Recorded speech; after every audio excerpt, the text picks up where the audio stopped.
All right. Well, listen, while President Bush is in Europe, let's talk about him. He is over there, and some people have said that the perception of the Europeans of this president is not that high. And this, quoted in the New York Times, a senior administration official said, the common European perception of him is of a shallow, arrogant, gun-loving, abortion-hating, Christian fundamentalist Texan buffoon. His dad said that. In 1993, Bill Maher launched Politically Incorrect on Comedy Central. It presented a unique blend of a late-night talk show and a Sunday morning news program. Bill himself has called the show the McLaughlin Group on acid. Politically Incorrect's irreverent take on the news struck a chord with audiences. Since 1997, it has followed Nightline on ABC. Hillary Clinton is co-sponsoring a bill in the United States Senate to end cockfighting. This is true. This is no new issue for Hillary. She has had first-hand experience about how much trouble one pecker can cause. I think that... Politically Incorrect is currently airing a week of mob-themed programs. I'm pleased to welcome Bill Maher back to this table. Welcome back. Charlie, of all the clips you could have I picked, know, it's unbelievable. A cheap way to get smut onto your classy program. And I'm not sure it'll make air, I promise you. But it was. And not only that, the person who chose it. Right. It should be fessing up. That says something. Yeah. So what do you think about, first of all, let's just talk about politics. The aforementioned Bill Clinton is now taken up office residence in Harlem. Did you see it on the news? It's fantastic. Don't you love it? I think it's great. I always thought he belonged there. It reminds me of, he's like a war criminal. Yeah. You know how, like in Serbia? No, I didn't. Well, you know, like in Serbia. You got to hide in Serbia. But you got to hide in the one redoubt of the country where you are most beloved. Right. I mean, when Karajdik and those people go into hiding, they go into Pali, or one of those cities where they are absolutely... And Clinton has got to go to Harlem, the one place he knows the Republicans are afraid to go, and Hillary's afraid to go. Yes, you know, and he'll be safe, and there'll be an early warning. And he can compare notes with the crack addicts on stealing furniture. I kid him. I love him. You do love him. Oh, of course. I mean, because? Well, I thought he was a highly effective president. Yeah. I can't imagine anyone having been a more vociferous defender of him during impeachment. Now, I've had policy disagreements. I'm not a big spending Democrat. You are, in fact, a libertarian. Yeah, that's right. Right. So we have disagreements about, over the years, you know, I say disagreements like we talked about them, but, you know, I would take him to task on my show for things I didn't agree with. Yeah. But as far as just as a president, I thought he did a fabulous job. Yeah. And what he went through with that impeachment made me angry every night, and I didn't hold back in saying so. Now, have you always loved politics, or was this a late coming for you? Yeah, I did. My father was a news guy. You know, my father was a radio news reader and editor, and you know, in those days you wrote your own newscasts on the old. I remember, if you remember, I'm sure the Mutual Broadcasting. I do. Mutual. Yeah. He was in the era of that kind of the staff announcer. You know, this guy. I do that. I know. I remember he took me to the office once. You know, kids want to see their dad's office once when I was about 7 or 8, and every one of his colleagues came up to me and, "Hello, young man." It scared the hell out of it. They were great voices, too, yeah. Bob Biggrove, young man. Coming from way down here. Like, who are these people, Daddy? They're all yelling at me. They weren't yelling, but... They've got those jungle voices. Yeah. But that was that era. But did you think about journalism at all? For a brief shining moment? Yeah, not really journalism, per se. I mean, this is as close as I'm getting to journalism. It's just that... journalism itself in this country has fallen to such a low state that even someone like me with no training and really no aspirations for it can have a prestigious program. Absolutely. Yeah. Now, but it seems to me that this is the perfect show for you. I mean, some of us are lucky. This is the right show for me. Right. Koppel has the right show for him. You have the right show for you. Yeah, you got to invent your own show. I mean, no one can do that for you. You know, no one can say I've constructed this show. Right. And you're the guy. Yeah, right. I mean, sometimes people say to me, you know, who else did you audition against for that show? I was pretty much up against myself there. Yes, since I created it. Yeah, no one else. And it is a good niche for me because, you know, it's a comedian show that has a live audience and it gets lots of laughs. But I also have to talk to people about serious things. I like doing that. Some people that you have on. I have on. Yeah. And they mix it up too. So I have to be able to do both, and I feel sort of protected because there aren't a lot of people who know the news like I do because of my background with my father, who are comedians. And there are not a lot of comedians who, you know, the two things is what I'm trying to say. Yeah. Combined, and there's not a lot of people who straddle those worlds. I was just lucky. Who's a perfect guest? Someone who is smart. I mean, the hat trick would be smart, funny and famous. Yeah, because right. that satisfies all my masters. You that's know, a 10. the network loves the yeah. fame, and people are flipping around at that hour. Yeah. So it's great if They someone has see a face there, they'll go. see a face that they want to stop for, and if they're pretty, oh, that's really over Is that the why you moon. have so many women on the program? Actually, I wish we had more. We have less than half, and for that I am often criticized by women, and I tell them, you know, I would love to have 4 women there every night. I love women. So would I. Yeah, I mean, we have the same criticism. I mean, people say, "Why don't you have more women?" And we, you know, you constantly and the staff. And what is your the answer? staff is 90% women. So is mine. You know, women and you say, they run the show, and you ask yourself, I don't know. I mean, but I know. Well, I know. They just don't want to hear it. They don't want to hear that women Go ahead. are less interested in public affairs. Now, there's women. Oh no, there's another answer, but But there's women right now who are saying that's not true. Yes, of course, all the women saying I'm interested. I understand that. I'm talking about if you talk about the whole country and all the women in it. No, traditionally women are interested in, you know, the men would go into the living room and have brandy and cigars and talk about politics, and the women would go in the kitchen and talk about families. There's one great story about that before you go. Kay Graham, as you all know, died and was at a service on Monday in Washington. And we attended. And one of the things that she did, which was her first kind of announcement that she was going to be different, is that Joe Alsop used to have all these dinners, and they'd have all the people over, and then the men would retire to one room and the women to the other. Right. Kay Graham said, if you want me to go in there, I'm out of here. Yeah. And all of a sudden things changed. Yeah, and things are changing, and women are, you know, slowly more interested in this. But it's still not 50-50, and that's why it's reflected in the show, why it's still not 50%. But of course, I always also fight with the idea that everything has to be 50-50. Men and women are just better and different at different things, and why can't we just choose what we want to do and let the chips fall where they may? Here's Am I boring you, Charlie? No. You're getting out the paper. Well, that's just... God, it's like we're married. There We're was at a column I we're wanted at the to read. breakfast table, and he brings out the paper. Well, there was a column I wanted to Honey, read. I'm speaking, and you're reading. I hadn't had time to read this, and I can listen and read at the same time if that's okay. Wow. You know, we're multi-talented You're on like this Albert program. Brooks in broadcast news. You can That's right. sing and Yeah, it's exactly. read at the No, same here's time. my point. Look at these Yes. stories. White House says the U.S. is not alone or just choosy. That's really about State Department audiences discover frugality.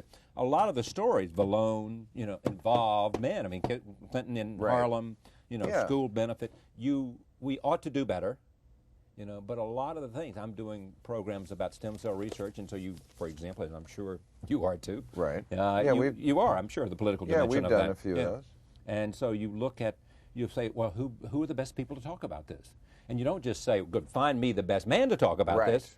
You say, go out and find them. You know? That's right. Now, what we have to be, I think, vigilant about is making sure that we're searching out, because there are a lot of good people who haven't gotten the same attention as the men. Right. But I mean, it's driven by story.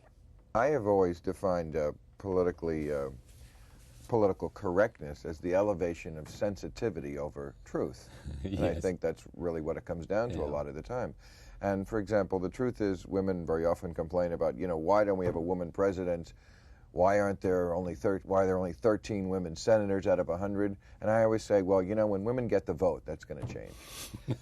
Because, you know, if you want them, vote them.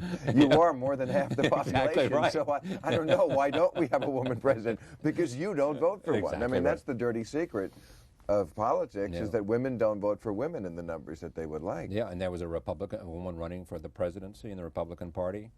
Elizabeth Dole? Elizabeth Dole. Yeah. Well, well, what? She's not my favorite. Why not? Well, because she, first of all, seems totally programmed. Yeah, I mean, they're all soulless. We know a bunch of people that program. I was going to say, they're all soulless automatons, but she really takes the cake. She also started the campaign, if you recall, by saying, I'm not a politician. And, you know, I know they're going to lie, but when you start it with the very first words out of your mouth, a huge lie like that, it just bugs me. It's like you opening your program saying, I'm not in entertainment. Exactly. You I'm know not what an entertainer, but You know what else bothered me about that? You mentioned these mafia shows that are Yeah. on this week. And one of the points I was raising was that the government is also a mafia. Yeah. And they operate that way. Elizabeth Dole, good example. And this is points up the hypocrisy of the Republican Party in some of these areas about government. When she was transportation secretary under Reagan, I think it was? yes. Okay. She wanted to make points with soccer moms for some future run for the Yeah. presidency, Yeah. I assume. So she's the one who got the drinking age lifted to 21. Right. It was 18 in a right. lot of states. And of course, the Bush kids are the ones who are paying for this now because they're not going to wait till 21, God bless them. Certainly not at the University of Certainly Texas. not anywhere. Yeah, right, not in Texas. So, and she did this. She raised the drinking age in every state by basically threatening the states that if they didn't raise that age to 21, she was going to withhold that federal highway money, which is a lot of money for those states. And of course, they all did it. And if that's not a strong-arm mafia, it'd be a shame if something happened to that highway funding. Right? I mean, that's... Yes. And isn't the Republican Party the one that says the federal government is the enemy and states' rights and we don't want that big federal bully? Is there anything more bullying than that? Do it my way or you don't get your highway funding. Yeah. So, yeah. Not my Who's your favorite Republican? John like, McCain. Yeah, I like John McCain. What, you Well, said it it's- like, oh, what a cliche. Exactly. That's what it is. I mean, he deserves our approval, but because of A, his independence, B, his extraordinary personal story, Yeah. you know. But he's everybody's favorite. Well, then why doesn't he win? Is a good point. Well, Why? because everybody you and I know is not a majority. Yeah, right. But most of the journalists, he would be the favorite, by far. Yeah. Well, he does. Favorite Democrat or Republican. Right. Well, he does talk straighter. He's also on the right side Okay, but I'm just of saying- issues that are important to me. Like? Campaign finance, Right. number one. I always Is that where do you put that on your priority? Campaign finance reform. right at the top Because because everything follows from that. Or it cuts through everything. Every issue is subsumed by that because there's not an issue that isn't affected by money. Yeah. You know, I mean, ending the drug war is a big issue with me too, but that's not going to change before the campaign finance changes, because, you know, liquor and prescription drugs, they pay their money to make sure that some drugs are demonized and others aren't. But, you know, McCain and Bush always remind, I don't know if you saw the movie Gladiator. Of course I did. Okay. That is McCain and Bush.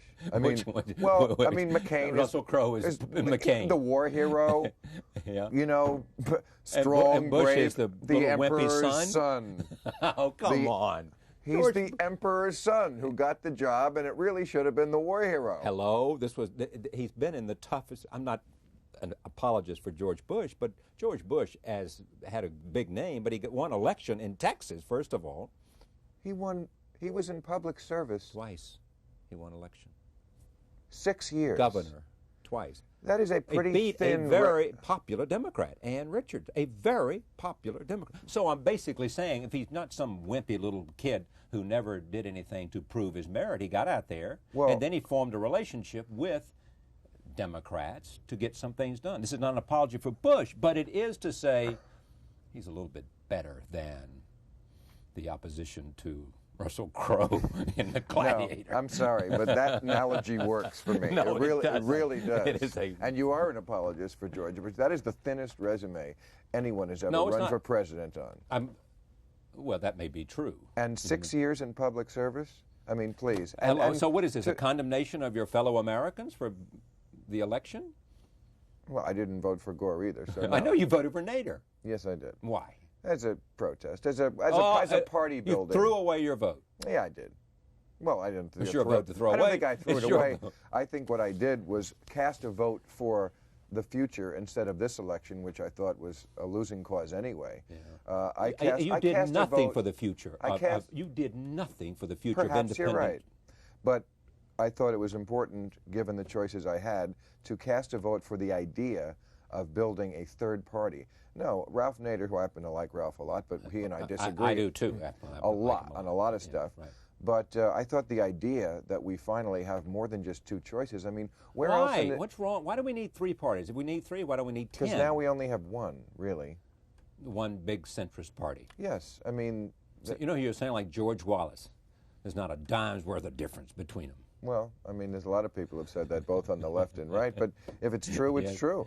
You know, I always say that the difference between the Democrats and the Republicans is that the Republicans are bought by a slightly How much- scarier group of special interests. Take your political hero, John McCain. Well, you asked me who's my favorite No, Republican. but is he a favorite political hero or not? I don't know if he's a hero, but he's, Okay, someone you. How much difference is there between John McCain, Bill Clinton, George Bush? on policy? Yeah. You know, once they get there, they pretty much do the same On thing. foreign policy, on Yeah. domestic policy. It's interesting the way when they're running, they all talk about I'm going to do this to China, and then the first day in office, you know, they get sat down with the CIA, they take him into a little room, and they explain to him how the world really works, and the guy goes, "Ooh, Well, okay, listen." You know, and here is what I mean. Bush went to Kosovo and said, "Gee, I didn't know they had so many of those Europeans there." You remember? Lucky he knew it was in Europe. Yeah, I mean, So I'm no longer, he says, in favor of pulling American troops out. I've changed my campaign position. Yeah, exactly, because he found out what was going on there. It's easy when you're running in a campaign to say those things. I always compare it to like when you're in show business. It's so easy for another agent to poach you from the agent you're with, because they can always say to you, "Really, you didn't go out on that? Oh, that's terrible. You should have. That's, you know what? You'd have been great for that. I could, you know." It's like, and then the guy go, "Oh, well, I could have I'll gotten go." that for you. But you know, Yeah. once you are in office and you find out now, it's pretty much the same. Tell me the story about, if you don't want to, it's okay, but Arsenio Hall, which I raised, who came in basically and Yeah, it was weird. it was weird. He basically said one night, you know, only thing that gets on this show is what Michael Eisner wants to appear on the show, Which is was the bottom line. silliest thing in the world. Of course it is. And you then said something about, look, you don't understand that this is what I do. And this, I mean, you came back with I thought, a laudatory thing, which was explaining how much the show meant to you. Yes, and You know, and I wouldn't let it be corrupted. And No, I mean, wouldn't. I built this. It means something to me. It means everything to me, and what really means almost more to me is the connection I have with what I call the 14 percenters, and I call them that because every year ABC does a focus group, as they do on every show, and 14% of the people agree with me most of the time. Yes. And it's like, that's how the country is. This is a very conformist nation. I think this is a nation of sheep. People really flock toward one idea, one brand, one everything. And there's a small group of people, but it's a big country, so it adds up to millions of them, who don't think like the mainstream. And they really feel like I speak for them. I mean, they tell me this. When I go out, I meet these people. And it's like, it's something it creates a special bond when you are a minority and you are thinking something and nobody else ever says it, and then somebody says it and you go, "Oh my God, that's right. I'm not crazy. I'm not the only one." And I think those are my people. That's our fan base. That's what's kept us on for 8.5 years. I hope I have the same thing out there somewhere, whoever they Yeah, are, the same I'm sure you do. sense of community, because you do hear from. One of the great things today is email, because you hear from people every day. You got a ton of email. I'm not into it, but I hear. You don't. Oh, you don't like email. You don't use email. I don't need it. I don't use need it. I wouldn't care want about it. it. I would never plug my computer into the outside world. No, That was too scary. Oh, this is something that's almost ideological or religious with you. No, no. I just feel like it's a way they can get into my brain adjunct, and I wouldn't let that happen. And I don't need it. The internet, I think, is overrated. The internet cannot do anything for you that 3 good assistants can. And you're way underestimating the internet as a tool. A tool I for promise what? you. Instant information that you couldn't get in any other way. All kinds of. It can take you places with speed, velocity. Yeah, that's true. You know, that you couldn't, and introduce you, and there is an assimilation process that can take place in terms of comparisons, in terms of references, and a whole lot of stuff I'm like sure that. You're right. Now, it may be that this is information that you don't need I don't or have- want. You got enough stuff to do over Right, here. exactly. You don't need more information. I don't have time to take up skiing either. You know? Oh, you don't ski either? No. I'm just This picking, is really. I'm just picking that, but I'm just telling you there are You are. certain things. Did you ever think about the priesthood? Well, yes, I thought about it when the priests were lopping on me back in Catholic school. Yes. I thought about priests a lot. And it was not, Like, get it out was of my not- life. It was not good, and I've been doing material on them ever since. Have you really? Oh, yes. Yeah. Over the years in my act, I've had a lot of things How to much say of your act is politics and how much is other stuff? It's about half and half. I mean, my act now, the one I'm working on to do my next HBO special, I couldn't even tell you the title on a family show like this. It's about half about pretty much the new Bush administration, everything going on there, and half of it is about really what I would call the feminization of America, and that's the title. The title, again, I can't tell you. But what do you mean by the feminization of America? The fact that pretty much all the debate in America has gone away. Men don't enter the debate anymore. Whatever women think is the presiding thought that guides our nation, and we have withdrawn. Men have withdrawn from the debate. I think the reason why is because men never... Wait a minute. Whatever women think is the decisive Yeah. I point mean, about. Give me your best children example. are the most important people. Their Christ-like genius is much more important than other human beings. We never used to think this way. I mean, women being the life... thought this way for a long time. I mean, it may have been more important Are a you long kidding? time ago than it is now. No, the prevailing thought at the turn of the last century was that children should be seen and not heard. Well, yes, that's true. And they should be disciplined, and now we have lost those values. We have lost those values. We want absolutely. them heard and not disciplined. Right. That's what I don't, especially on a plane. You want no children? I have not had children, and I don't foresee having them. No, I'm not interested in children, At all. especially. No. I'll bet you'll change your mind. That's what women say, and it hasn't happened yet. It could. I'm not so arrogant as to think I couldn't change, but at this age, it's getting, the time is running out. The clock is ticking. But as I always say, if you have a baby, you can't be the baby. That usually convinces a woman not to. Well, that probably makes you more attractive. Exactly. But, But women being the life givers and the nurturers, that is their nature. I'm not begrudging them holding these kind of opinions. Health over everything. Safety is elevated to a place that is preposterous in this world, that we could actually, basically solve death is the feeling. That commitment is more important than sex. I mean, any of these notions... that commitment is more important than sex. Right, things that men don't really agree with, but we just nod along, because men just want to stay out of the doghouse. Yeah, right. They are anesthetized with pornography and sports, and they just don't want trouble with the old lady. So they just, I call it making women nod. We're always just making women nod. Yeah. If you watch Oprah or any show like that, they cut to the audience a lot, and whoever's the guest on the stage better be saying things that make women nod. I'll give you an example. When Al Gore was pandering his way to the White House, Oprah asked him, what about family? What if it conflicts with your schedule? And he said, well, if there's a family problem, my schedule blows off the page. Women in the audience said what? Nodding. Very good, because family comes first. And I'm like, are you kidding? You're the president? You want to be the president? You want my vote, and you're telling me there's a family problem, and you're the leader of the free world? Your schedule goes away? Well, you can't have it that way. You can't be president and then just blow off your schedule. Well, here's the other question. Your family does come second when you have a job like that. Sorry. Well, okay, but at the same time, you balance what the demands of the job are. You don't have to be there in the Oval Office every minute, and you can have some consideration of family. We're not suggesting that if Can in you fact... see Wait a minute, Winston finish. Let me, Churchill? yes, of course I can. I can. You mean Churchill? Yeah. The Nazis will have to wait. Because Yeah, I mean... Little Randolph has broken his... Exactly. He fell and hurt himself. I've got to go to soccer practice. I mean, get real. Saving the world can wait. I've got soccer practice. Yeah, I mean, that's really what Al Gore was saying. Or little Randy got a B in class, and so we got to go reprimand him. Exactly. Yeah, but that's not what he meant. He meant something like, let's suppose here's the hard example. When he happened to be there, but when his son was very severely hurt at the Baltimore Orioles Stadium, which used to be Memorial and is now what's it called? Camden Yards. Camden Yards.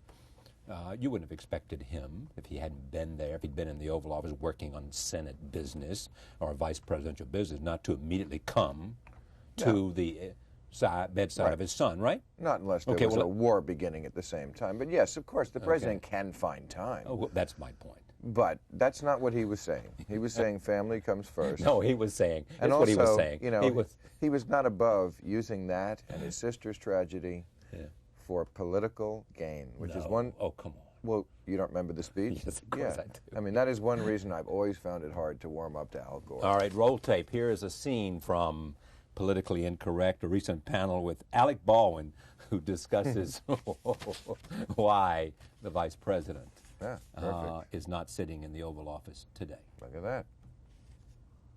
Al Gore served under Bill Clinton. And when we talk about Clinton fatigue, it's always Al Gore. I mean, that's one of the main reasons why he lost in November, was because of Clinton-Gore fatigue. And I don't see how he overcomes that even in 3 years. The reason he lost is that he refused to embrace Clinton's success. But this is... He was so afraid... This is precisely the the reason... myth of Clinton fatigue. And he also lost because, let's not forget, because we let this guy off the hook, that wheezing, broken down windbag Nader was running around the country, stealing all those votes. That's who I voted for. No, yeah, that's why I said that. That's why I said that as delicately as I did. You love Alec Great Baldwin. guy. I do. I love Alec Baldwin. He wants to run for what in New York? Governor, senator? He's never said that. People say that. But you don't think he does then? I'm not saying that, but I'm just saying he never said that. I think he could. I think he'd do very well. I think, yeah, someday. I don't think he should do it. Now, I always tell him when I see him, I say, Alec, you know, the world is full of lousy politicians, but you're a really terrific actor, and you entertain me, and, you know, that's what you should do. That's what the world needs you to do right now. Maybe when he's older. Of all the people you know in the entertainment world, who would make the best president? Oh, yeah. As an entertainer? Yeah. Alec Baldwin is an entertainer. Warren Beatty is an entertainer. Yeah. Ronald Reagan was an entertainer. Don't quarrel. When he was Just president, answer the question. Actually, the myth is that Ronald Reagan wasn't a good actor. Ronald Reagan was a very good actor. That's exactly right. You know who I know that from? Lou Cannon. Lou Cannon wrote a wonderful book about him called The Role of a Lifetime, the presidency. He was a good actor, and he proved it when he had that great starring role for 8 years as the President of the United States. but who was it that said about Ronald Reagan? Somebody said about Ronald Reagan, I think it may have been Billy Wilder, but it may have been someone else saying that if he had met Nancy Reagan earlier, he would have won an Academy Award and not become president. I've never understood the fixation the Republicans have with Ronald Reagan.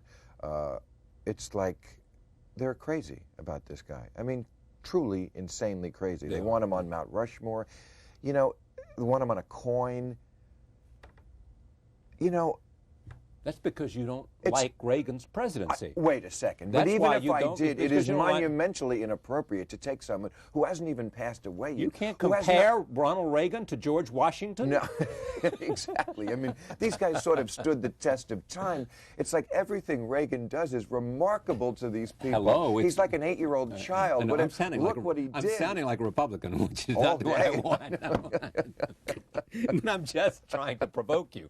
Well, you're doing a hell of a job of it, aren't First you read during breakfast, and you argue with me, this marriage is over. And so is this segment. Bill Maher, Politically Incorrect, continues, and boy, am I glad about that, and so is he. Thank you for coming. My pleasure, Charlie. Always good to be here. Good to see you. Thank you for joining us. We'll see you next time.